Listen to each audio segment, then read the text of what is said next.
বহু অপেক্ষার পর অবশেষে মুখোমুখি নয় পরোক্ষ আলোচনায় বসেছে যুক্তরাষ্ট্র ও ইরান। কিন্তু এই আলোচনা শুরু হওয়ার আগেই আকাশে সমুদ্রে যুদ্ধের বার্তা পাঠিয়ে দিয়েছে ডোনাল্ড ট্রাম্প। তবে কি চাপ তৈরি করে ইরানকে আলোচনার টেবিলে বসানো যুক্তরাষ্ট্রের একটি স্পষ্ট রণকৌশল?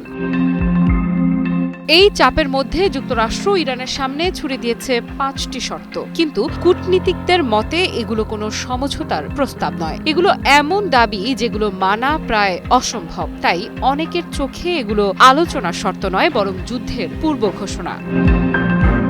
ইসরায়েলি সংবাদ মাধ্যম মারিফ জানিয়েছে, যুক্তরাষ্ট্র ইরানের কাছে যে 5টি দাবি রেখেছে সেগুলো কার্যত ইরানকে নিরস্ত্র ও একঘরে করার নীল নকশা। প্রথমত, ইরানকে তাদের 400 কেজি সমৃদ্ধ ইউরেনিয়াম অন্যত্র সরিয়ে নিতে হবে। দ্বিতীয়ত, ইরানের পারমাণবিক অবকাঠামো পুরোপুরি ধ্বংস করতে হবে। তৃতীয়ত, ব্যালিস্টিক ক্ষেপণাস্ত্র সক্ষমতা ধ্বংস করতে হবে। চতুর্থত, সম্পূর্ণ মিসাইল কর্মসূচি বন্ধ করতে হবে। আর পঞ্চম, ইয়েমেন, সিরিয়া, ইরাক ও লেবাননে থাকা ইরানের মিত্র সশস্ত্র গোষ্ঠীগুলোর প্রতি সব ধরনের সমর্থন প্রত্যাহার করতে হবে।